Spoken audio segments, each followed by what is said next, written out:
Invite viewers to post their location and local time. Imagine for a moment sipping coffee somewhere in the world while this story drifts through your headphones. It makes the whole thing feel like we're neighbors on the same block, doesn't it? Now picture this in Willow Creek Estates, that sleepy slice of suburbia just outside Austin. One man wakes to a sound no one wants to hear at dawn, the distinct splash of someone else enjoying his private pool. It's barely 7 a.m. He's in a ratty bathrobe, hair still sticking up like a rooster's comb, clutching his mug as if it might explain what's happening. Through the glass slider, he sees her, Linda Hargrove, middle-aged sun hat flopping like an old beach umbrella, red Solo cup in hand. She isn't just trespassing, she's floating on his favorite inflatable lounger, waving at him like she'd booked a stay at Hotel Thompson. He blinks twice, wonders if last night's barbecue smoke is still in his eyes. But nope. Linda raises her cup and chirps, "Oh, hey there, you're up," mine tossing me a towel. The entitlement practically hums like a neon sign. He slides the door open with a bang, bare feet on cool concrete voice. Sharp. "Ma'am, you got permission to be here. Did I miss the memo about community swim hours?" She laughs that light tinkling laugh that could sandpaper a soul and answers, "Don't be so uptight. Everyone knows pools like yours are for sharing in this Texas heat. It's practically neighborly law." Now, historians still argue whether the concept of neighborly law ever existed outside potluck invitations, but here it sounded like Linda was carving amendments to the U.S. Constitution with her pool noodle. He built this place after years of scraping as a freelance graphic designer, fencing it off plank by plank. This wasn't chlorinated water, it was a shrine to sanity. Before he can erupt, the screen door creaks again. Out strolls Tom Riley, his buddy and local deputy sheriff, still bunking over from last night's rib feast. Swim trunks towel over one shoulder, that calm squint of a man who has seen enough nonsense to fill 10 precincts. Morning Tom drawls deadpan, "Didn't realize you were hosting a splash bash. Mike, should I grab the floaties?" Linda freezes mid-sip cup, wobbling eyes wide as a fish at low tide. You're the deputy," she stammers. Tom steps straight into the shallow end, water-rippling gaze steady as a metronome. "That's right, ma'am. And from where I'm standing, this looks a whole lot like trespassing." Her bravado collapses faster than a bad souffle. She scrambles off the lounger, nearly tips into the pool, mutters something about just cooling off, then storms through the gate, leaving a trail of drips and excuses. He and Tom share a look, the kind where one eyebrow says, "Did that just happen?" and the other answers, "Oh, it's only beginning." The splash faded, but Linda's presence lingered like a mosquito that refused to quit buzzing at midnight. Sure enough, by the next morning, an official-looking envelope sat in his mailbox. Thick paper HOA seal the works. He tore it open over breakfast and nearly choked on his toast. A $300 fine for unsafe pool access and failure to foster inclusive amenities. Translation: Linda Trespass got caught, and now she was charging him for not letting her cannonball into his piece. Tom, still nursing his coffee on the porch, read it once, rubbed his temples, and muttered, "That's not a fine. That's harassment wrapped in bylaws." And here's the funny part: historians still argue whether bylaws were created to maintain harmony or simply to give bored neighbors something to weaponize on Tuesdays. Whatever the intent, Linda had turned them into her personal slingshot. But he wasn't about to roll over. He sat at the kitchen table tapping keys like a courtroom stenographer drafting his own letter.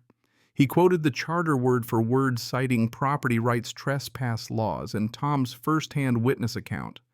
He printed copies, highlighted passages like a high schooler before finals, and slid them into every board member's mailbox just so Linda couldn't misplace them. By Friday, the HOA summoned him to their stuffy little hearing room, a place that smelled faintly of stale coffee and reheated muffins.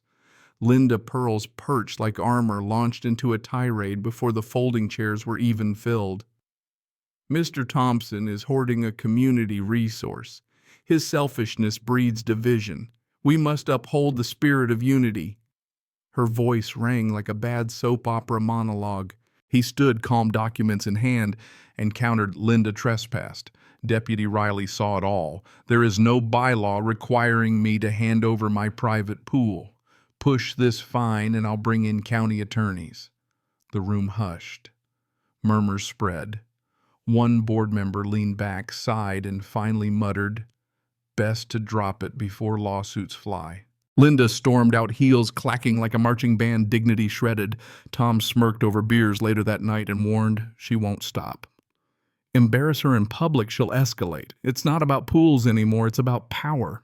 And true to prediction, Saturday morning dawned with hammering outside. Neon-vested contractors drilled into his fence, Linda standing there like a foreman with a stolen clipboard. Installing a safety gate, she crowed. HOA approved. He leaned over the rail, steaming mug in hand, and called down cheerfully, "Before you poke more holes in my fence, gents, just know this property's private and the deputy's a phone call away. Want me to dial?" The workers froze, exchanged glances, then quietly packed up. Linda's face flushed crimson as she hissed, "You're sabotaging community improvements." He laughed. "Only your YMCA fantasy, Linda." From there it spiraled into circus territory. Flyers appeared on porches. "Selfish neighbor denies pool equity." Signs staked into lawns like some absurd election campaign.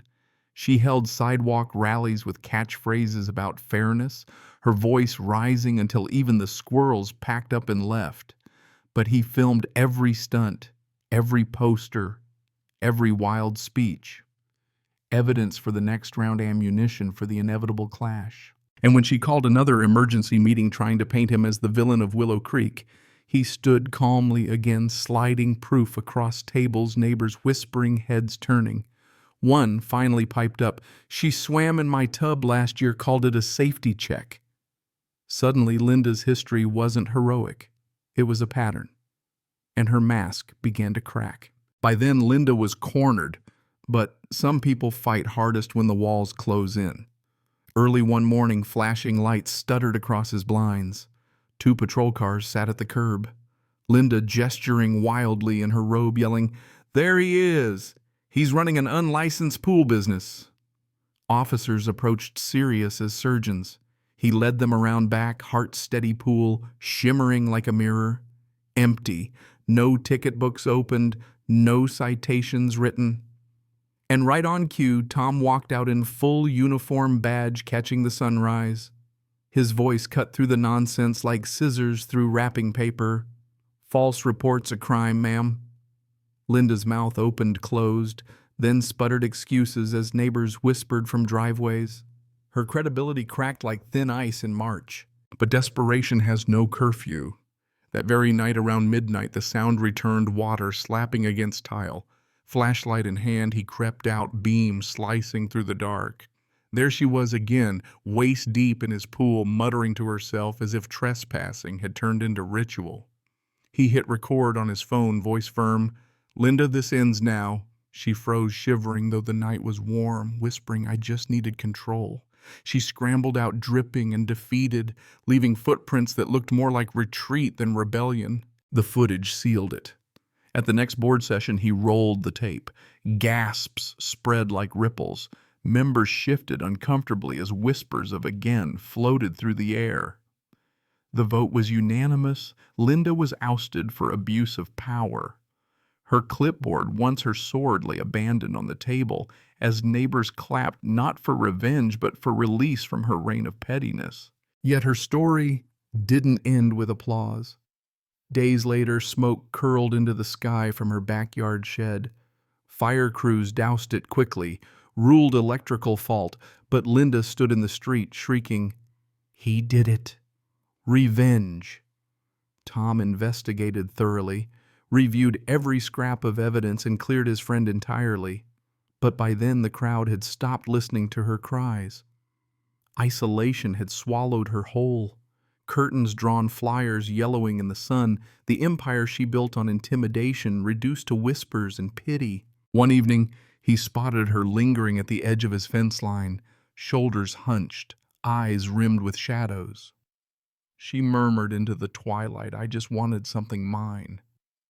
He felt no victory in that moment, only a kind of sorrow for how envy and loneliness had torched her world more completely than any rival ever could. The days stretched quieter afterward.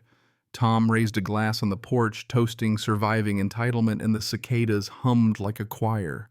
The pool returned to what it was always meant to be, a small oasis of peace, not a battleground. And here's where the story exhales. Pools and fences fade into symbols, neighbors into mirrors. Loneliness can twist into power grabs. Envy can ignite whole feuds.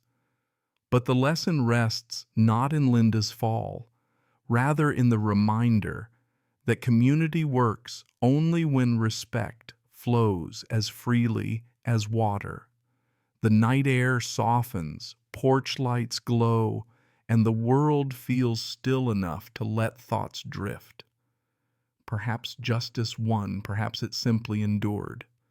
Historians still argue whether justice is ever final or just borrowed until the next conflict arises. So take a slow breath, let your shoulders ease, picture calm water reflecting starlight. Stories end, neighbors move on, and even battles with Karens dissolve into the hush of ordinary nights. Tomorrow brings its own rhythm, its own dawn, and maybe even a laugh over coffee at how wild people can be when they forget kindness. For now, rest easy. The backyard is quiet, the gate is locked, and the only ripples are the gentle ones that lull you toward sleep.